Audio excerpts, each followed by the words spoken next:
गुड़ और तिल के दान करने का विशेष फल प्राप्त होता है। किसी विष्णु मंदिर में घी, चीनी और तिल से भरा हुआ पात्र दान करने से जल्दी ही मनोकामना पूरी होती है।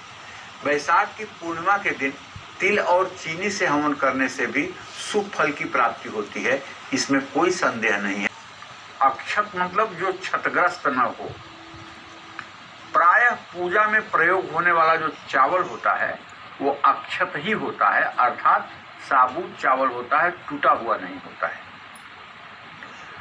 अगर आप व्यवसायी हैं और अपने कारोबार की वृद्धि चाहते हैं तो एक बर्तन में पानी लेकर के उसमें थोड़ा सा कच्चा गाय का दूध मिल जाए तो मिला लीजिए और उसमें साबुत चावल डाल दीजिए और ये सारी सामग्री लेकर के आप किसी बरगद के पेड़ के नीचे जाइए और पेड़ के पश्चिम दिशा में खड़े होकर पूर्व दिशा की ओर मुंह करके बरगद की पेड़ की जड़ में ये सारी वस्तुएं चढ़ा दीजिए और हो सके तो अपने दाहिने हाथ के अंगूठे से वो गीली मिट्टी जहाँ हुई हो उसी में अपना अंगूठा लगा करके और उस मिट्टी का तिलक अपने माथे पर कर लीजिए।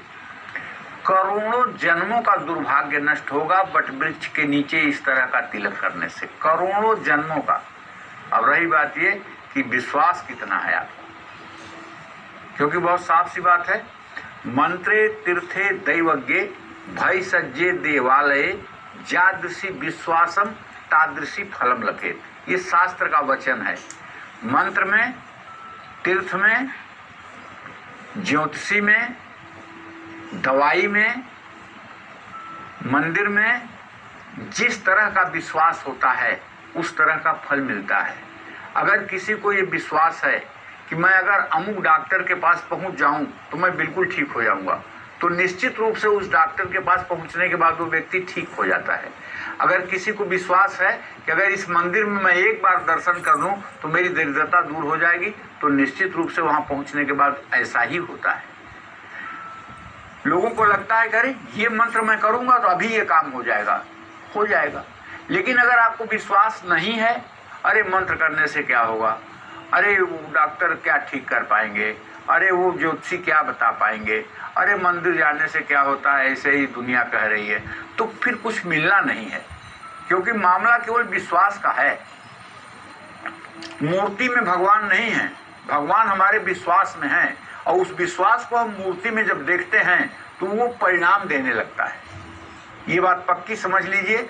यादृशी विश्वासम तादृशी फलम लभेत। तो पहले अपने विश्वास के धरातल को मजबूत करना चाहिए।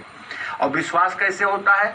जब मन से कुतर्क खत्म होता है। तो मुख्य द्वार के दोनों तरफ अनामिका उंगली से खूब सुंदर सा स्वास्तिक बनाइए आज, और स्वास्तिक बना करके स्वास्तिक की गणेश समझ करके पूजा भी करिए।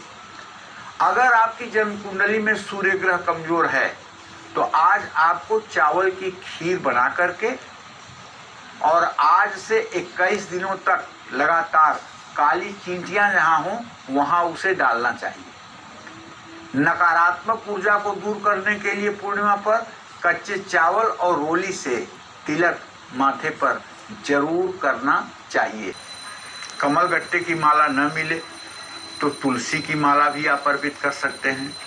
पीपल के पेड़ की परछाई में खड़े होकर उसकी जड़ में दूध, घी और शक्कर मिला करके आप डाल दीजिए। माँ लक्ष्मी की प्रतिमा के सामने गन्ने की जड़ अर्पित करके उसकी भी पूजा करिए। पूजा के बाद गन्ने की जड़ का उठा करके लाल कपड़े में लपेटकर अपनी तिजोरी में रख लीजिए। इससे दरिद्रता दूर होगी। ओम नमो भगवते वासुदेवाय इस मंत्र का आज पूरे दिन जप करिए। केसर और चंदन मिला करके भगवान श्री हरि का तिलक करिए। इससे धन लाभ भी होगा और मनचाही नौकरी भी मिल जाएगी। वैशाख पूर्णिमा पर किसी भूखे व्यक्ति को भोजन कराना अश्वमेध यज्ञ जैसा फल देगा। चावल और गेहूं का जरूरतमंदों में दान करना आपके पुरुषार्थ को बढ़ाएगा। पानी से भरे घड़े में राई के पत्ते डालकर स्नान करना चाहिए। इससे दरिद्रता दूर होती है।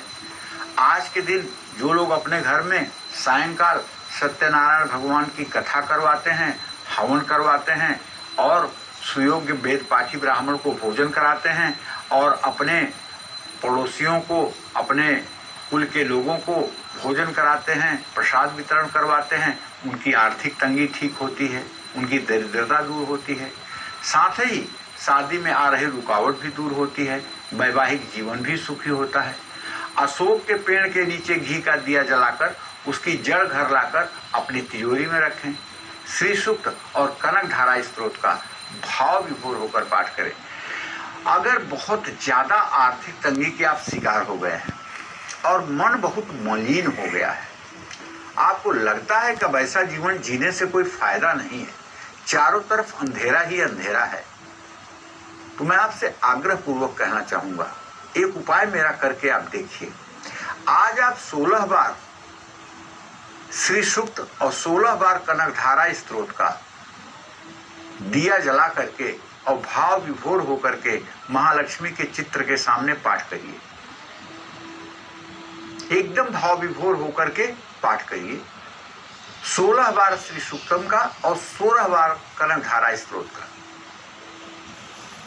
और आज से नियम बना लीजिए कि ये नियम हम 40 दिन तक जारी रखेंगे और इस नियम को 40 दिन तक आप जारी रखें।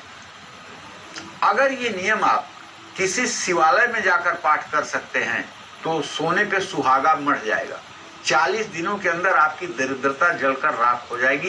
एकदम पक्की बात मानिए, इस कलयुग में भी सब कुछ संभव है।